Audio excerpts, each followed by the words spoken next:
ظاہر ہے کہ ایک مختصر سی ویڈیو میں اس پوری تاریخ کا احاطہ ممکن نہیں ہے، لیکن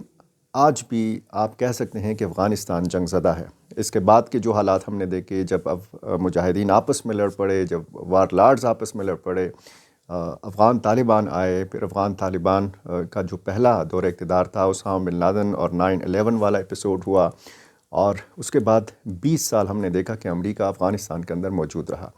آج پورے افغانستان کے اوپر افغان طالبان کا کنٹرول ہے، لیکن افغان طالبان کو جو ایک بڑا چیلنج ہے وہ داعش خراسان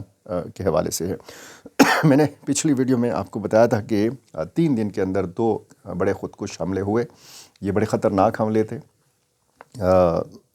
آج یعنی جمعے کے دن آپ جب ویڈیو دیکھ رہے ہوں گے تو شاید آپ ہفتے والے دن دیکھ رہے ہوں گے، جمعے کے دن جمعے کی نماز کے دوران سمنگان صوبے میں ایک مسجد میں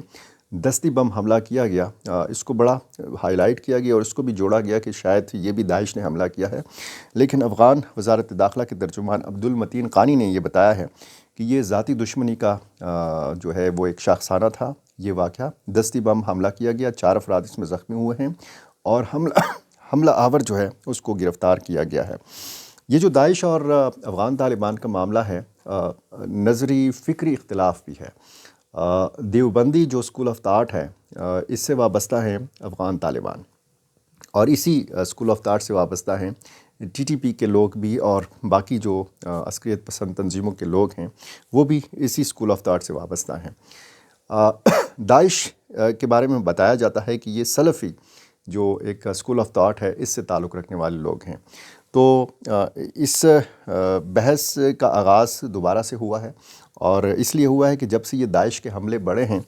افغانستان کی وزارت تعلیم نے یہ جو سلفی مدارس ہیں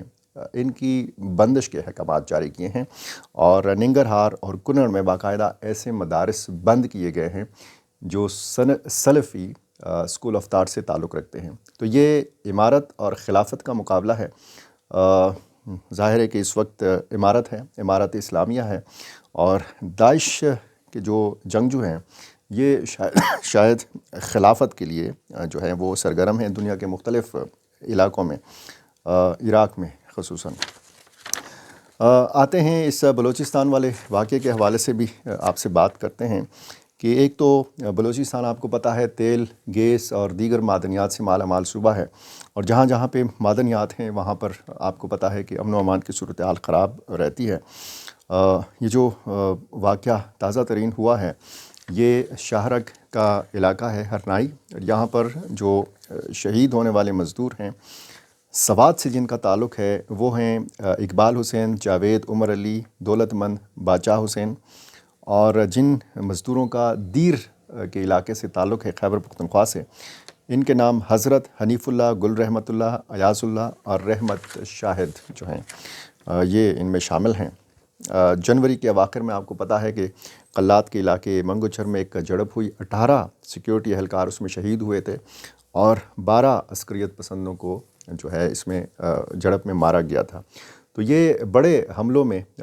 جو ہے اس کا شمار ہوا تھا، اور اس سے پہلے بھی اس طرح کے واقعات ہوئے ہیں۔ اس سے پہلے بھی مزدوروں کا قتل عام کیا گیا ہے، عام لوگوں کا ان کے شناختی کارڈ چیک کرنا،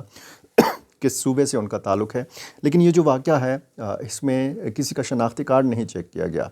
یہ بتایا گیا ہے انتظامیہ کی جانب سے، پولیس کی جانب سے، کہ سڑک کنارے ایک IED نصب تھی یا بارودی سرنگ جو ہے وہ یہ گاڑی ٹکرا گئی۔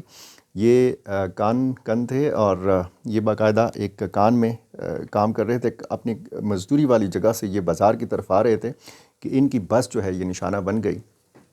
اس قسم کے جو واقعات ہوتے ہیں BLA کو ذمہ دار ٹھہرایا جاتا ہے یا خود وہ ذمہ داری قبول کرتی ہے یہ تنظیم۔ تو بلوچ علیحدگی پسند جو تنظیمیں ہیں وہ سرگرم ہیں، اور وہاں پہ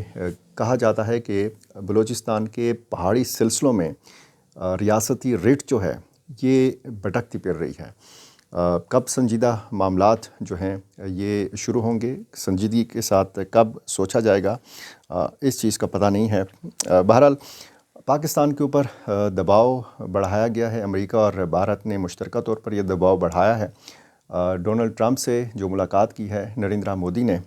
تو اس ملاقات کے بعد ایک مشترکہ اعلامیہ جو جاری کیا گیا اس پر پاکستان نے بڑی تشویش کا اظہار کیا ہے امریکہ کی بھارت کو جدید ٹیکنالوجی ہتھیاروں کی فراہمی کے معاملے کے اوپر، اور کہا ہے ترجمان دفتر خارجہ شفقت علی خان نے